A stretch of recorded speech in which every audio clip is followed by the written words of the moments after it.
पुण्यात वाहतूक पोलिसांची टोईंग कारवाई सुरू. डेक्कनमध्ये हजारो बेवारस वाहनांचा प्रश्न ऐरणीवर. पुणे शहरातील वाहतूक विभाग आता सतर्क झाला असून नो पार्किंग आणि वाहतुकीला अडथळा ठरणाऱ्या वाहनांवर टोईंगद्वारे कारवाईला वेग आलाय. त्यामुळे नागरिकांनी केवळ अधिकृत पार्किंगच्या ठिकाणीच वाहनं उभी करावीत, अन्यथा दंडात्मक कारवाईला सामोरं जावं लागू शकतं. दरम्यान टॉप न्यूज पुण्याच्या प्रतिनिधींनी डेक्कन वाहतूक विभागाच्या परिसराची पाहणी केली असता मोठ्या संख्येनं दुचाकी आणि चारचाकी वाहनं बेवारस स्थितीत आढळून आली आहेत. ही वाहनं नेमकं किती वर्षापासून इथं आहेत, संबंधित वाहन मालकांचा शोध घेण्यासाठी वाहतूक विभागाकडून कोणती कारवाई केली जाते आणि ही वाहनं पुन्हा मालकांच्या ताब्यात देण्यासाठी नेमकी कोणती प्रक्रिया राबवली जाते, असे अनेक प्रश्न या निमित्तानं उपस्थित होत आहेत. या संदर्भात डेक्कन वाहतूक विभागाचे पोलीस निरीक्षक राहुल गौड यांच्याशी माहिती घेण्याचा प्रयत्न केला असता वरिष्ठ अधिकारी याबाबत माहिती देतील असं त्यांनी सांगितलं. वाहतूक विभागाचा भर केवळ चलन आणि दंड वसुलीवर आहे की नागरिकांच्या समस्या सोडवण्यावरही आहे, असा सवाल आता उपस्थित होतोय. त्याचबरोबर टोईंग कारवाईत पारदर्शकता राखली जाते का, याकडेही प्रशासनानं गांभीर्यानं लक्ष देण्याची गरज आहे. नागरिकांनी नो पार्किंग किंवा डबल पार्किंगच्या ठिकाणी वाहने उभे न करता अधिकृत पार्किंगचाच वापर करावा. तसंच आपले वाहन बेवारस वाहनांच्या यादीत असल्यास संबंधित वाहतूक शाखा किंवा वरिष्ठ वाहतूक पोलीस कार्यालयाशी तातडीने संपर्क साधावा. वाहन शोधण्यासाठी किंवा संबंधित प्रशासनाकडून माहिती मिळवण्यात अडचण येत असल्यास टॉप न्यूज पुणेशी संपर्क साधा. जनहिताच्या प्रश्नांसाठी आम्ही आपल्या सोबत आहोत. नमस्कार पुणेकरो, आपण आता पाहतोय डेक्कन वाहतूक शाखेच्या या कार्यालयामध्ये आपण आलेलो आहोत. तर या ठिकाणी आता या गाड्या उचलणाऱ्या ज्या गाड्या होत्या त्या गाड्या पण आता चालू झालेल्या आहेत. गेली वर्षभर त्यांचं टेंडर संपलं होतं, त्यामुळं त्या गाड्या उचलत नव्हते आणि त्याचा एक परिणाम असा झाला आहे का लोकांमध्ये एक निष्काळजीपणा आला आहे. कोणत्याही बाजूला गाडी लावत होते, जिथं नो पार्किंग नाही आहे त्या ठिकाणी पण ते लोक गाड्या लावत होते. नागरिकांना या माध्यमातून आपल्याला एवढंच सांगायचं आहे का ह्या गाड्या आता रस्त्यावर फिरायला लागलेल्या आहेत. आपल्या गाड्या जर कधी सुरक्षित ठेवायच्या असतील तर आपण पार्किंगचे जे काही नियम आहेत ते नियम पाळा, नाहीतर मग तुम्हाला दंडाला सामोरे जावं लागेल. आता आम्ही तुम्हाला दाखवणार आहोत या डेक्कन विभागाने ज्या ज्या काही गाड्यांवर कारवाई केलेली आहे त्या गाड्यांची काय अवस्था आहे ती. अशी ही अवस्था आहे गाड्यांची. अशा प्रत्येक पोलीस स्टेशनमध्ये डिव्हिजनमध्ये लाखो रुपयाच्या गाड्या बिनधनी म्हणून या बेवारसपणे या ठिकाणी टाकून दिलेल्या आहेत. लोक गाडी घेऊन गेल्यानंतर किंवा चोरीला गेल्यानंतर कोणत्याही प्रकारची कंप्लेंट जरी केली तरी त्यांना त्यांच्या पोलीस स्टेशनमधून रिप्लाय मिळत नाही. परंतु अशा ठिकाणी ज्या ज्या गाड्या आहेत या संदर्भात पोलीस खात्याने वाहतूक विभागाने वेळोवेळी जर कधी पेपरला जाहिराती दिल्या का या नंबरच्या गाड्या अशा अशा ठिकाणी आहेत, तर गाडी मालक या ठिकाणी येऊन त्या गाड्या सोडू शकतात.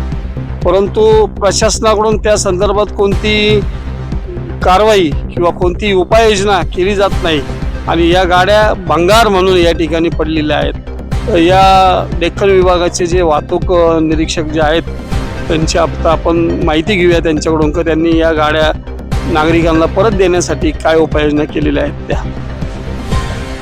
तर या बिनधनी गाड्या ज्या या ठिकाणी ठेवलेल्या आहेत त्या आम्ही नागरिकांसमोर आणलेल्या आहेत. या बाबतीत नेहमीच पोलीस खात्याकडून माहिती लपवण्याचा प्रयत्न जास्त केला जातो. जी आपण माहिती विचारतोय ती माहिती देण्याचा प्रयत्न ते कधी करत नाहीत आणि वरिष्ठांच्या खांद्यावर या जबाबदाऱ्या टाकण्याचा प्रयत्न दरवेळेला दिसून आलेला आहे.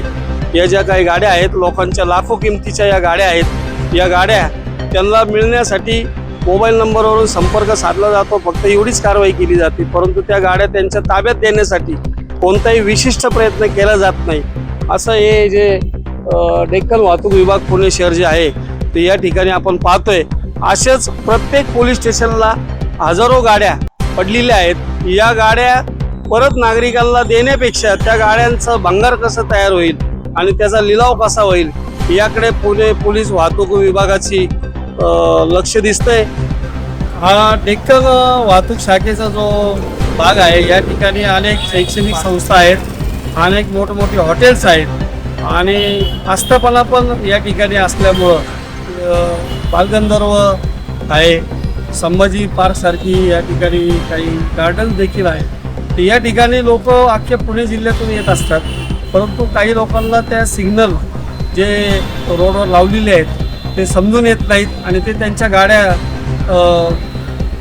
जिथं नो पार्किंगची आहे बोर्ड लावलेले आहेत त्याच्याच आजूबाजूला लावल्या जातात आणि त्यातून त्यांना मग दंड आणि चलन ही भरावी लागतात. तर ही भरून लागू नये म्हणून आणि स्वतःचं नुकसान टाळावं यासाठी कमीत कमी त्यांनी वाहतूक नियमांचं पालन करावं आणि आपल्या गाड्या व्यवस्थित लावाव्यात. म्हणजे मग या वाहतूक शाखेकडून त्यांच्या गाड्यांवर कारवाई होणार नाही. पोलीस खात्याला या गाड्यांचे चलनाबरोबरच या गाड्या भंगार करण्यामध्ये जास्त इंटरेस्ट दिसतोय. कारण आम्ही या ठिकाणचे जे पोलीस निरीक्षक आहेत त्यांना या संदर्भात माहिती विचारण्याची प्रयत्न केली, परंतु त्यांनी आम्हाला सांगितलं की वरिष्ठ त्यांचे जे उपायुक्त आहेत वाहतूकचे ते याच्यावर व्यवस्थित माहिती देतील. खरं पाहिलं तर ज्यांच्या ताब्यामध्ये ही सगळी वाहनं आहेत त्यांनी पण बोलायला हरकत नाही, परंतु त्यांचे काही नियम असतील त्याप्रमाणे त्यांनी सांगितलं आहे का तुम्ही वरिष्ठांशी या संदर्भात बोला. लोकांची जी काही ही चल संपत्ती आहे ही चल संपत्ती त्यांना परत देण्यासाठी पोलीस खात्यातून कोणताही प्रयत्न तसा केला जात नाही आहे. तरी नागरिकांनी आपापल्या वाहनांची काळजी घ्यावी आणि ही वाहनं या ठिकाणावरून सोडून न्यावीत अशी आपण टॉप न्यूज पुणेच्या वतीने सगळ्यांना आवाहन करतो. टॉप न्यूज पुणेसाठी कैलास गायकवाड. अशाच नवनवीन बातम्या व घडामोडी पाहण्यासाठी आमच्या चॅनलला लाईक, शेअर व सबस्क्राईब करा. टॉप न्यूज पुणे जाहिराती व बातम्या देण्यासाठी संपर्क मुख्य संपादक कैलास गायकवाड. संपर्क क्रमांक 8080 17 80 77. पुणे शहरात न्यूज रिपोर्टर नेमणे आहे. इच्छुकांनी वरील मोबाईल नंबरवर संपर्क साधावा. Top news Pune.